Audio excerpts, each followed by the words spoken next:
నాతో ఒకసారి ఒక మిత్రుడు అన్నాడు, సంక్రాంతి వస్తుంది కదండి, ఓ పంచెల చాపు చీరా కొనాలన్నాడు. నేనన్నా, పంచె మీ ఇంట్లో కట్టుకునే వాళ్ళు ఎవరన్నాడు. అయ్యో అలా అంటారేంటి కోటేశ్వరారు, మా ఇంట్లో మా స్వామి అమ్మవారు ఉన్నారు కదా అన్నాడు. నేను తెల్లబోయా. స్వామి అమ్మవారు ఎవరయ్యా అన్నాడు. మరి మా సింహాసనంలో మా స్వామివారు అమ్మవారు ఉన్నారు కదండి, పార్వతీ పరమేశ్వరుడు. పండక్కి నేను కొనుక్కుని, మా ఆవిడ కొనుక్కుని, మా పిల్లలు కొనుక్కుని వాళ్ళని వదిలేనా? తల్లిదండ్రులు కదా, ముందు వాళ్ళకి కొని మేము కొనుక్కుంటాం అన్నాడు. ఎంత పెట్టి కొన్నాడు కాడు, వాళ్ళు ఉన్నారని నమ్మాడు. నువ్వు కొన్నావా అలా ఎప్పుడన్నా?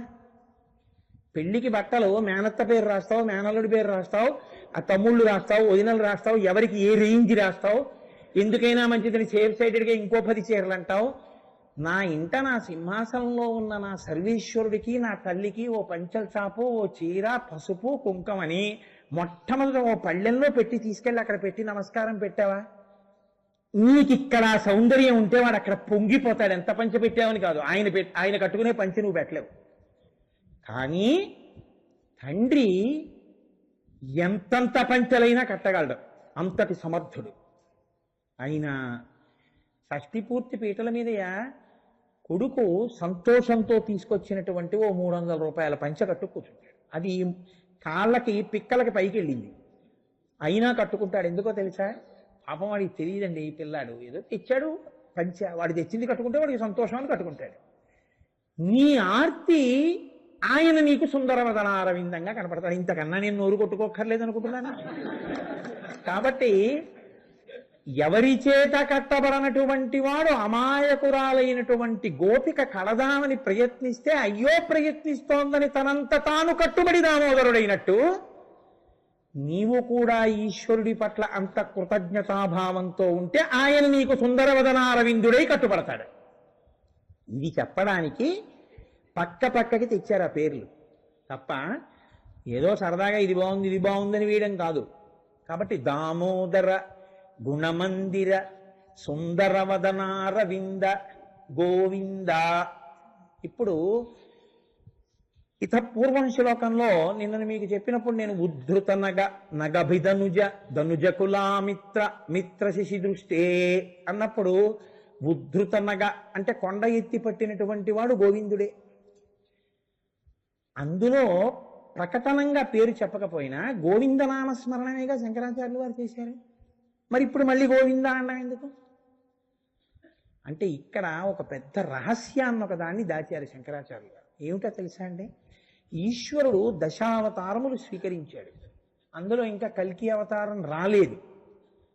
కాబట్టి 9 అవతారాలు వచ్చాయి.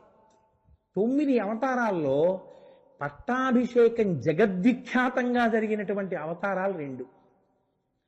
ఒకటి పట్టాభిషేకం అనేటప్పటికీ మనకి గుర్తొచ్చేటటువంటి అవతారం ఏది? రామావతారం. రామ పట్టాభిషేకం అంటాం కదా. రామావతారంలో పట్టాభిషేకం జరిగింది. 2వ అవతారం ఉంటుంది, అందులో పట్టాభిషేకం జరిగింది. ప్రధానమైన పట్టాభిషేకాలు. అదే అవతారం కృష్ణావతారం. కృష్ణావతారంలో రాచరికం చేయడానికి సింహాసనం మీద కూర్చుని పట్టాభిషేకం లేదు. ఎందుకంటే ఆ అవతారంలో యాదవులకు పరిపాలనాధికారం లేదు. అందుకని కృష్ణుడు తీసుకోలేదు. మళ్ళీ ఆ కథ వేరనుకోండి, ఇప్పుడు దాని జోలికి నేను వెళ్ళను. కాబట్టి కృష్ణుడు రాజ్యపాలన చెయ్యలేదు, కానీ ఆయనకి పట్టాభిషేకం జరిగింది. ఏ పట్టాభిషేకం జరిగింది? అప్పుడు ఏ పేరు వచ్చింది? గోవింద. నిన్ననేగా మీకు చెప్పాను నేను. సురభిక్షీరమలం సురద్విప మహాసుండాలతానీత నిజ్జర గంగాంబువులం నిలింపజననీ సన్మౌని సంఘంబుతో సురనాథుండభిషక్తి చేసి పలికెన్ సొంపార గోవిందుండన్ సురణాక్రాంత విపక్షుతోయ జలాక్షున్ సాధు సంరక్షణు.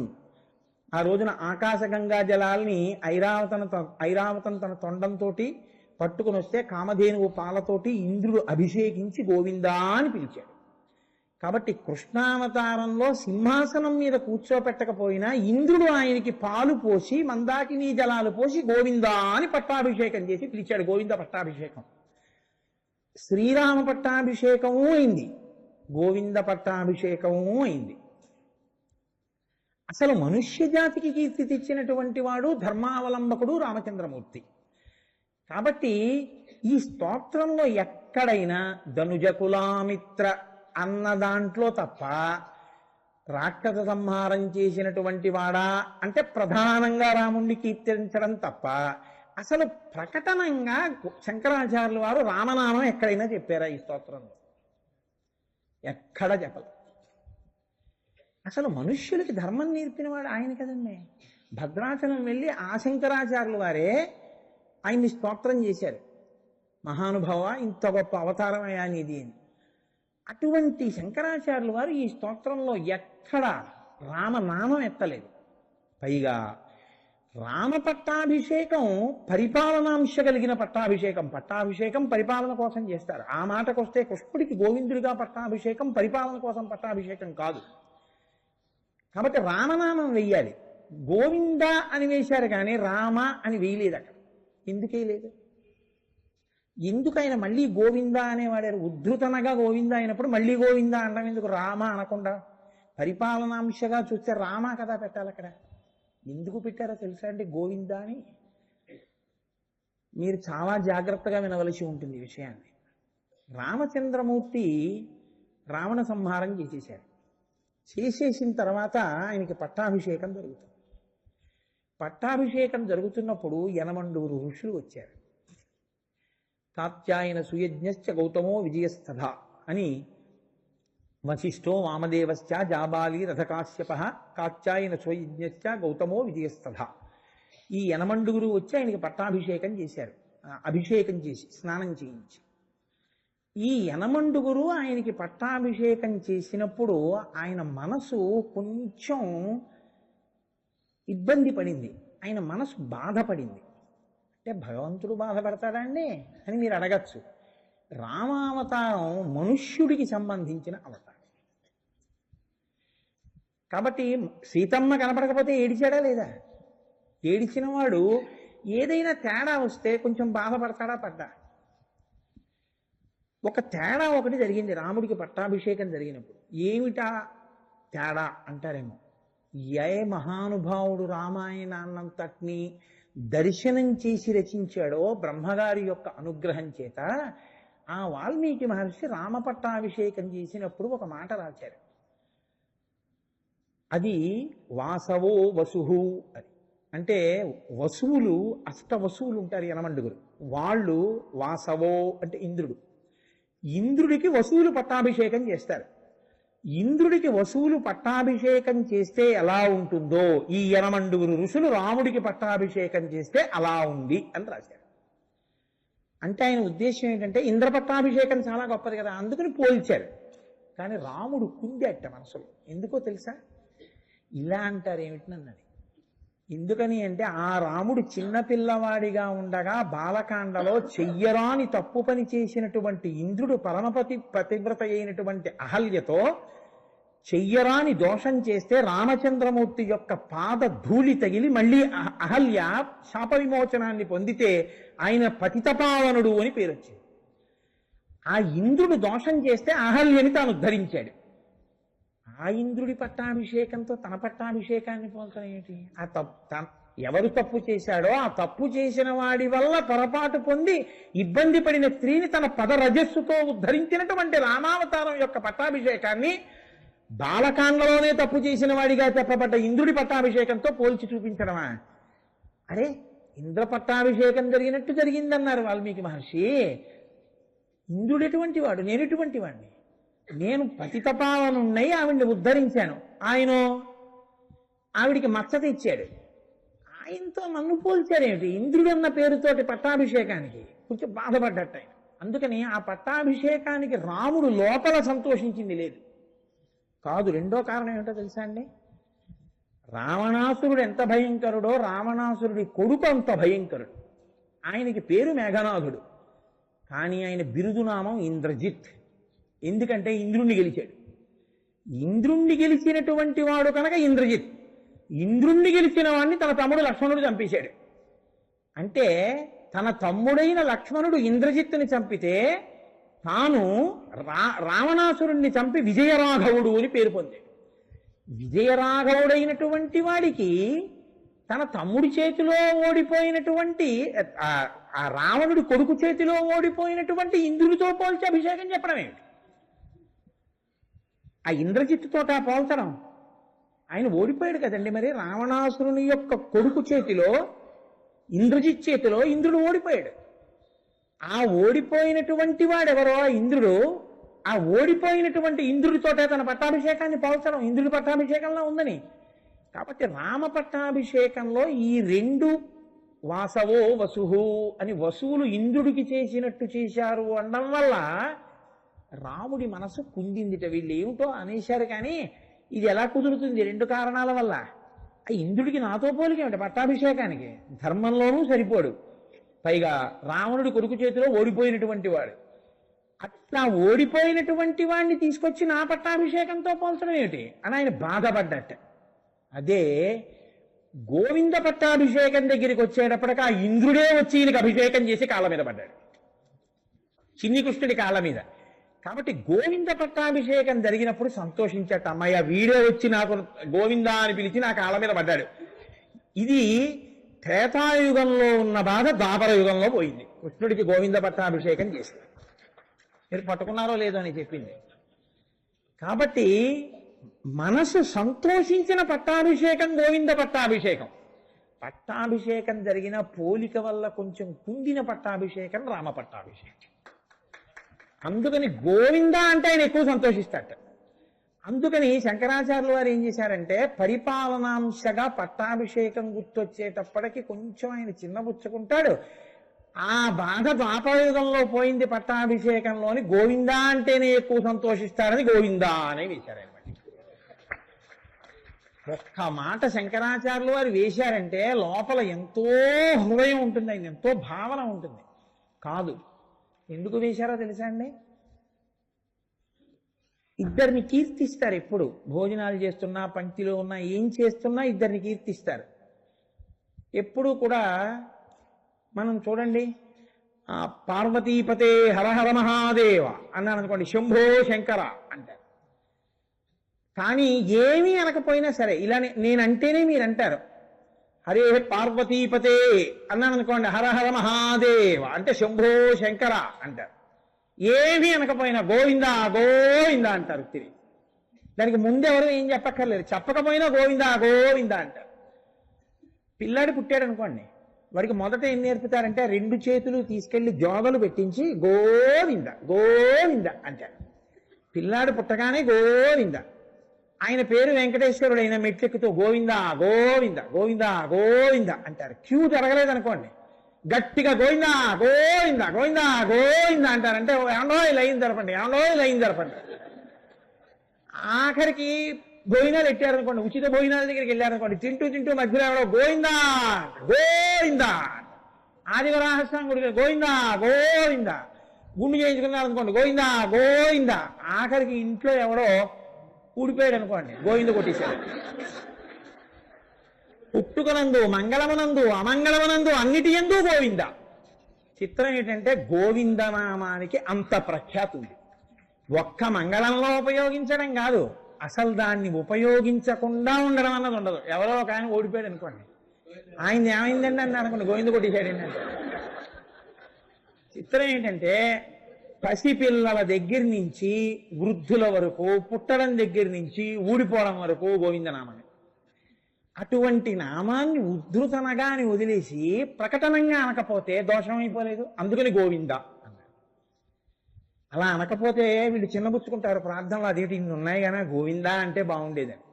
ఆయన రాయలేదని మనమే ఇదంతా చదివేసి గోవింద గోవింద అంట. అప్పుడు శంకరాచార్యులు వారు చిన్నపుచ్చుకోవాలి. అందుకని నేనే చేస్తే గొడవ వదిలిపోతుందని మళ్ళీ దామోదర గుణమందిర సుందర వదన రవింద గోవింద.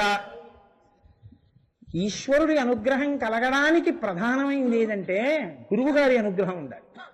గురువుగారి అనుగ్రహం మీకు ఈశ్వరానుగ్రహాన్ని తెచ్చిపెట్టినట్టు మీ ప్రయత్నం చేత మీరు తెచ్చుకోవడం చాలా చాలా కష్టం. గురువుగారి అనుగ్రహం అంగరక్ష. కాబట్టి శంకరాచార్యులు వారు ఎప్పుడెప్పుడు అవకాశం దొరికితే అప్పుడప్పుడు తన గురువు గారిని తెలిచేసుకుంటుంటారు. ఒకసారి ఆయనకి ఏదైనా అసహ్యం వేసింది అనుకోండి, భజ గోవిందం భజ గోవిందం గోవిందం భజ మూఢమతే అని గోవిందం అని గోవిందుడు అన్నట్టు కానీ తన గురువు గారు గోవింద భగవత్పాదాచార్యుల వారిని తలుచుకుంటుంటారు.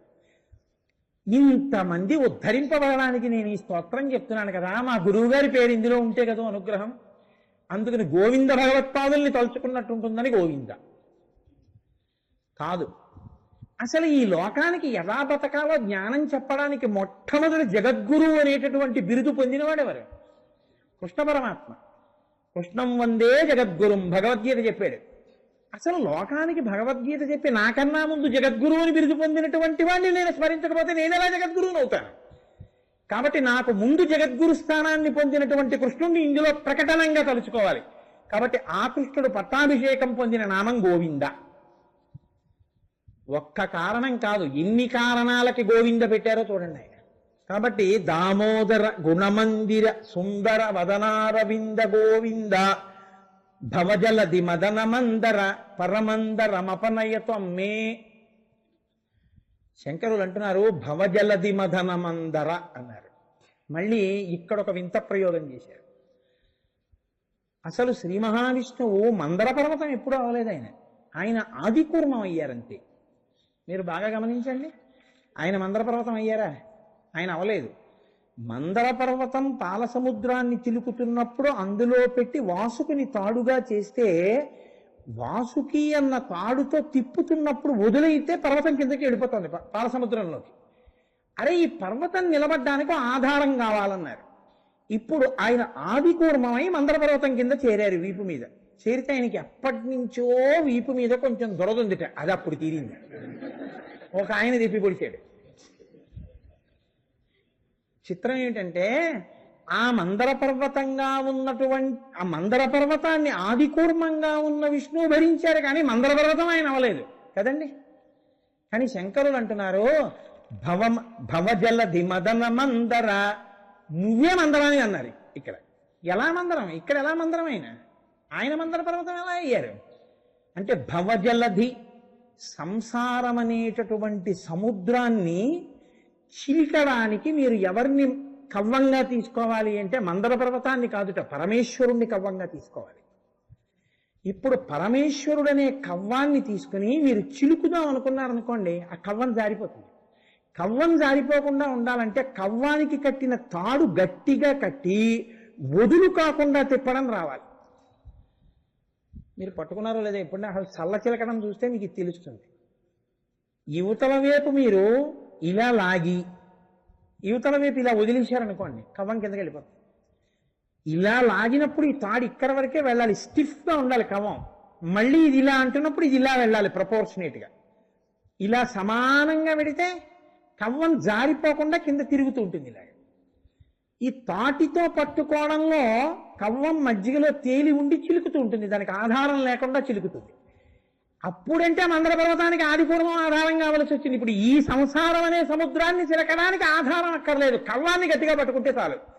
కవ్వం నువ్వు, పట్టుకోవలసినటువంటి తాడు భక్తి. అందుకని కట్టిన తాడుతో మొదలైంది శ్లోకం. దామోదర అది అక్కడ కట్టింది తాడుతో, ఇక్కడ నువ్వు కట్టాలి. అది గుర్తు చేయడానికి దామోదరతో మొదలు. శ్లోకం మొదలుపెట్టి కొనసాగింపు తీసుకొస్తే అలా ఉంటుంది. శంకరాచార్య వారు ఆ బిగి అలా మెయింటైన్ చేస్తారు ఆయన. కాబట్టి ఆ కవ్వాన్ని గట్టిగా పట్టుకో. ఎక్కడైనా చెప్తున్నారా భక్తి అన్న తాడేసి కట్టు అని చెప్తున్నారా? మీరు ధ్యానంలో పట్టుకోవాలి. కాబట్టి భవజలధి మదన మందర, పరమేశ్వరుణ్ణి మందర పర్వతంగా కవ్వంగా చేసి భక్తి అనే తాడు కట్టి సంసారం అనేటటువంటి సముద్రాన్ని చిలుకు. అమృతం వస్తుందా? వస్తుంది. కానీ అమృతం కన్నా ముందే వస్తుంది, హలాహలమే వచ్చి తీరుతుంది. అదేగా వచ్చింది నీకు, అంతే వస్తుంది. చాలామంది ఉపాసనలో ఎక్కడ విసుగు చెందిపోతారంటే, మా మనసు నిలబట్టలేదండి, ఏమిటో మీరు ఇవన్నీ చెప్తున్నారు కానీ ఇవన్నీ మాకు ఎప్పటికి అర్థమవుతాయి, మీరు రేపు వెళ్ళిపోతారు, మేము 3 రోజులకు మర్చిపోతాం అంటుంటారు. కాదు, శంకరాచార్యులు వారు అంటున్నారు, నువ్వు మరిచిపోవడం కాదయ్యా, మొట్టమొదట్లో ఎవరికైనా నిరాశ, నిస్పృహ, కామము, క్రోధము, లోభము, మదము, మాత్సర్యము సంసారంలో ముందు ఇవే వస్తాయి. ఇవి రాకుండా ఎవ్వరూ ఉండరు. ఏ మహాత్ముడి జీవితం మీరు తీసుకోండి, అస్సలు ఏమీ జరగకుండా మహాత్ముడిగా పుట్టి మహాత్ముడైపోయిన వాడు మీకు ఎవ్వరూ కనపడ్డారు. ఎక్కడో అక్కడ కష్టం అన్నది ఉండి తీరుతుంది జీవితంలో. రామకృష్ణ పరమహంస అంతటి వారికి రాసకుండు పుట్టింది కంఠంలో. రమణ మహర్షి అంతటి వారికి సర్కోమా పుట్టింది చేతి మీద. ఏ వ్యక్తి చంద్రశేఖరేంద్ర సరస్వతి స్వామి వారికి కడుపులో పేగులు అంటుకుపోయి కళ్ళు దృష్టి తగ్గిపోయింది. ఏ మహానుభావుడు అంత ధర్మం పాటించారో, ఏ మహానుభావుడు అపర శంకరాచార్యుల వారై దేశమంతటా సనాతన ధర్మ ప్రచారం చేశారో, 96వ సంవత్సరంలో కూడా తాను వాహనం ఎక్కకూడదు సన్యాసి ధర్మమని నడిచేటప్పుడు అంత వృద్ధులైపోయి తాను నడవలేకపోతే ముందు రిక్షా నడుస్తుంటే రిక్షా మీద చెయ్యేసి పట్టుకుని సత్యదండాన్ని ఇలా పట్టుకుని నడిచెళ్ళారు తప్ప ఆయన ఎప్పుడు వాహనం ఎక్కి వెళ్ళలేదు. సన్యాసి అంటే వాహనం ఎక్కకూడదు కాబట్టి ఆయన వాహనం ఎక్కలేదు ఎప్పుడు. అంత ధర్మాన్ని పాటించారు. మీరు ఎప్పుడైనా చూశారో లేదో పరమాచార్య క్యాసెట్ ఒకటి. ఆయన ఒకనకొకప్పుడు రామేశ్వరం వెళ్ళారు. రామేశ్వరం వెళితే సముద్రం మించి వెళ్ళాలి. సముద్రం మించి వెళ్ళడానికి రోడ్ బ్రిడ్జ్ లేదు, రైల్ బ్రిడ్జ్ ఒకటే ఉంది అప్పుడు బ్రిటిష్ గవర్నమెంట్ టైం. దాని మీద ఇలా అడ్డంగా దొంగలు ఉంటాయి. ఆ దొంగ మించి దొంగ మీద నుంచి దొంగ మీదకి అడుగేసుకుంటూ వెళ్ళాలి. వెడితే విపరీతమైన గాలి, ఆయన సన్నగా ఉంటారు. పైగా ఆ రోజులో లోకోమోటివ్ ఇంజిన్స్, బొగ్గు ఇంజిన్, అందుకని దాంట్లో ఉన్నటువంటి నూనె అంతా స్లీపర్ల మీద పడిపోయి ఉంటుంది. కాలు కాని జారిందో సముద్రంలో పడిపోతారు రెండింటి మధ్యలో వచ్చి. పైగా అట్నుంచి రైలు కానీ వెనక నుంచి రైలు కానీ వస్తే తప్పుకునే మార్గం లేదు. కాబట్టి అన్నారు, అయ్యా మీరు ఇక్కడ మాత్రం రైల్లో వెళ్ళిపోండి అవతల వైపు అన్నారు. ఆయన అన్నారు, ఒక్క నాటికి వెళ్ళను, సన్యాసి వాహనం ఎక్కను, ఈ రైల్ బ్రిడ్జ్ మీద నడుస్తానన్నారు. బ్రిటిష్ గవర్నమెంట్ గౌరవించింది ఆయన, రైళ్ళు ఆపేసింది పరమాచార్య వెళ్ళేవారు. మీరు క్యాసెట్ చూసారో లేదో తెల్లబోతారు. మేము కాకినాడలో అయ్యప్ప స్వామి దేవాలయంలో పెద్ద స్క్రీన్ పెట్టి వేసి చూపించాం ధర్మం అంటే ఎలా ఉంటుందో ఆ క్యాసెట్. ఆయన స్లీపర్స్ మీద నడిచి వెడుతుంటే సత్యదండం పట్టుకుని గాలికి విసిరేస్తున్నట్టు సౌండ్ కూడా అందులో ఎంత శబ్దం, కింద నుంచి సముద్ర తరంగాలు అలా లేస్తున్నాయి. ఇలా చూస్తే కళ్ళు తిరిగిపోతాయి. అంత గాలిలో సత్యదండాన్ని అలా పట్టుకుని దొంగలు దాటుకుంటూ అలాగే ఆయన రామేశ్వరం వెళ్ళి రామేశ్వరం నుంచి వచ్చారు తప్ప ఆయన మాత్రం వాహనం ఎక్కలేదు. అంతటి ధర్మాత్ముడైన ప్రేగులు అంటుకుపోయాయి. ఎప్పుడూ వెళ్ళపట్టును ఏమీ తినకపోవడం వల్ల. ఖేదపడకపోవడం అనేటటువంటిది శరీరానికి ఉండకుండా ఉండదు. ఎంతటి మహాత్ముడైనా జీవితంలో ఎక్కడో అక్కడ కష్టపడ్డమో, హరిషడ్వర్గముల చేత కాటు వేయబడ్డమో, బాధపడ్డమో ఉండి తీరుతుంది. అంత మహానుభావుడు తులసీదాస్ గారు విపరీతమైనటువంటి వర్షం హోరున కురుస్తుంటే పాదుషా ముందు పురాణం సరిగ్గా చెప్పలేకపోతే, కొత్తగా పెళ్ళయింది నీ భార్య మీద నీ మనసు నిలబడింది వెళ్ళిపోమన్నాడు. ఇంటికి వస్తే భార్య పుట్టింటికి వెళ్ళిందన్నారు, తండ్రి గారికి ఒంట్లో బాగోలేక. కామాన్ని అణుచుకోలేక అంత ఘోరమైన తుఫాన్లో అరణ్యం వెంట కటిక చీకట్లో క్రూర మృగాలు ఉంటాయని కూడా చూడకుండా అత్తవారింటికి వెళ్ళాడు. తలుపులు వేసేసి ఉన్నాయి, హోర్న గాలి. మేడ మీద గదిలో భార్య ఉంది. తలుపు కొడితే సిగ్గుపడవలసి ఉంటుంది, ఇంత వానలో ఎందుకు వచ్చావు మీ ఆవిడ కోసమా అంటారని పైనుంచి తాడు ఒకటి కనపడితే జారిపోతున్నటువంటి ఆ తాడిని జాగ్రత్తగా గోళ్లతో నొక్కి పట్టుకుని పైకి ఎక్కారు. పైకెక్కి తలుపు కొడితే భార్య తలుపు తీసింది. ఒంటి నిండా నెత్తురు. ఏమిటా నెత్తురు అంది. ఏమో నాకు తెలియదే అన్నారు. ఎలా వచ్చారు పైకి అంది. అదే తాడు కనపడింది, గోడెక్కానన్నారు. చూస్తే అది పెద్ద చుట్టుకున్నటువంటి ఒక త్రాచుపం, దాన్ని గోళ్లతో గిల్లుతూ పైకెక్కేశారు. దాని నెత్తురు మీద పడిపోయింది. ఆవిడంది, ఇప్పటి వరకు మీకు నేను తెలియను, ఒక్క 10 రోజుల క్రితం పెళ్ళయింది. ఎవరో తెలియనటువంటి నా యందు ఇంత మోహంతో ఇంత రాత్రివేళ అంత అరణ్యంలో ఇంత తుఫాన్లో త్రాచుపాముని పట్టుకుని పైకెక్కి నా దగ్గరికి వచ్చారే, ఇందులో కోటో వంతు మీ దృష్టి ఈశ్వరుడి మీద ఉంటే మీరేమవును అంతే. వెంటనే మెట్లు దిగి కిందకొచ్చి కాశీ వెళ్ళిపోయారు. ఆయన మహానుభావుడై తులసీదాస్ గారు రామాయణ రచన చేస్తే ఆయనకి శ్రీరామ దర్శనం అయింది. హనుమ కూర్చునేవారు పక్కన ఎప్పుడు రామాయణ. అందుకే కదా తులసీ ఘాట్ వచ్చింది కాశీలో. ఒక మనిషి జీవితంలో చాలా గొప్పవాడైనప్పుడు ఆయన గొప్పవాడైపోయాడని మీరు అనుకోకూడదు. ఆయన గొప్పవాడు అవడానికి ముందు ఆయనకి కూడా చాలా కష్టాలు ఉంటాయి. ఆయన కూడా హాలాహలాన్ని అనుభవించిన వాడే. ఆయన కూడా కామక్రోధముల చేత బాధపడ్డవాడే. కానీ ఎదురొడ్డి పోరాడి గెలిచాడు. గెలిచి చిట్ట చివరికి అమృతాన్ని పొందాడు. హాలాహలం రాని అమృతం రాదు. కానీ హాలాహలాన్ని మీరు దాటి అమృతాన్ని పొందాలంటే ఏదో కష్టం వచ్చిందని ఈశ్వరుడు వదలకూడదు. భక్తి అన్న తాడు గట్టిగా కట్టి ఈశ్వరుడు అన్న మందరాన్ని సముద్రంలోకి దింపి హాలాహలం వచ్చినా వాడు మింగుతాడని నువ్వు నిలబడితే చివరికి నువ్వు అమృతాన్ని పొందుతావు. ఇది శంకరాచార్యుల వారి తీర్పు.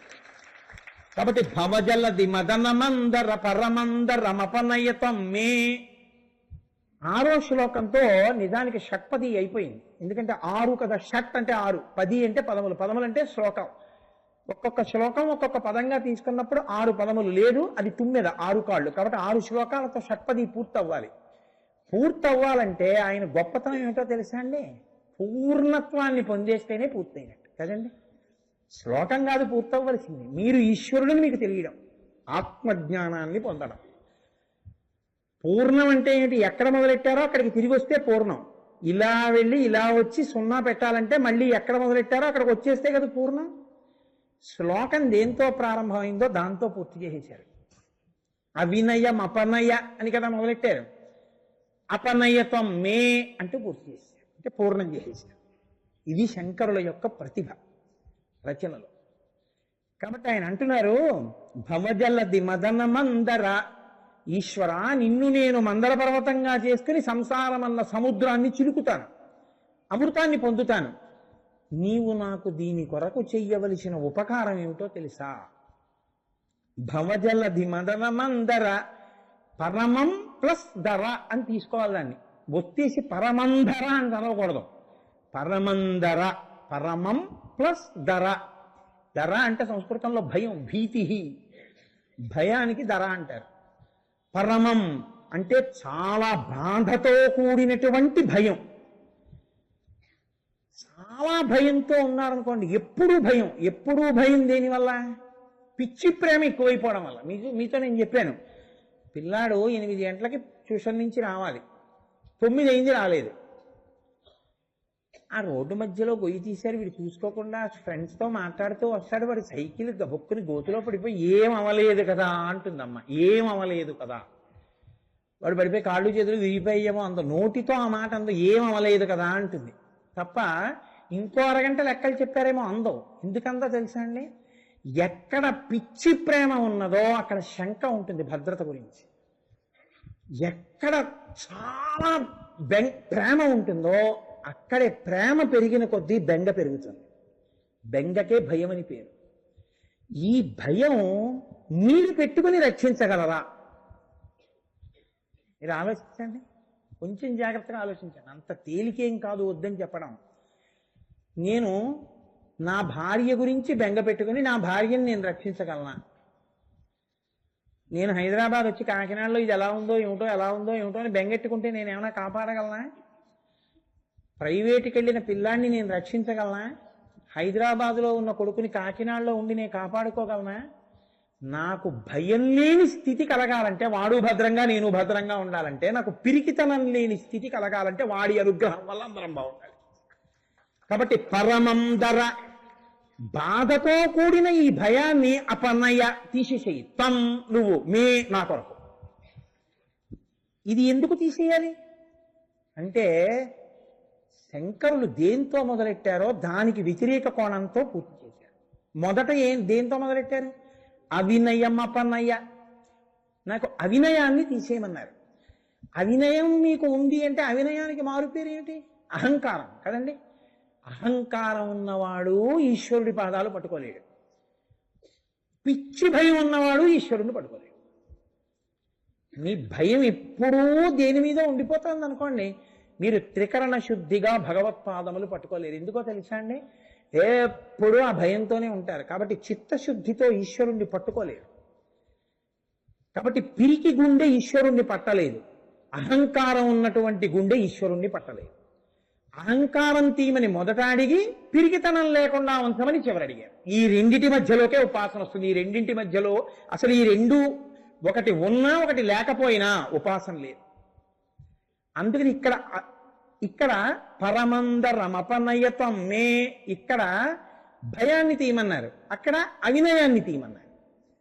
ఇది శంకరాచార్యుల వారి యొక్క ప్రజ్ఞ అంటే. కాబట్టి ఈ ఒక్క శ్లోకంలో ఎంత ఉపాసన రహస్యాన్ని ఆయన దాచి మాట్లాడుతున్నారో చూడండి. కేవలం నామాలు వేశారా, లోపల చాలా చాలా నిగూఢమైనటువంటి విషయాల్ని పెట్టి ఆయన మనకి బోధ చేసి పిలుస్తున్నారా, కొత్త విషయాన్ని ప్రచోదనం చేసి నీలో కూడా ఈ మార్పు ఉండాలి అని ఆయన ప్రబోధం చేస్తున్నారా మనకి.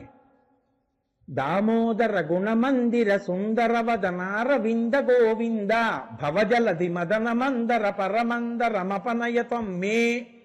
ఒక్కొక్క శ్లోకం ఒక్కొక్క వజ్రం మిమ్మల్ని ఒక్కొక్క మెట్టు పైకెక్కించేస్తుంది. ఫలశ్రుతి శ్లోకం అంటారు. ఏదైనా చాలా గొప్ప విషయాన్ని ప్రతిపాదన చేస్తే దీనికి ఇది ఫలితము అని చెప్పాలి.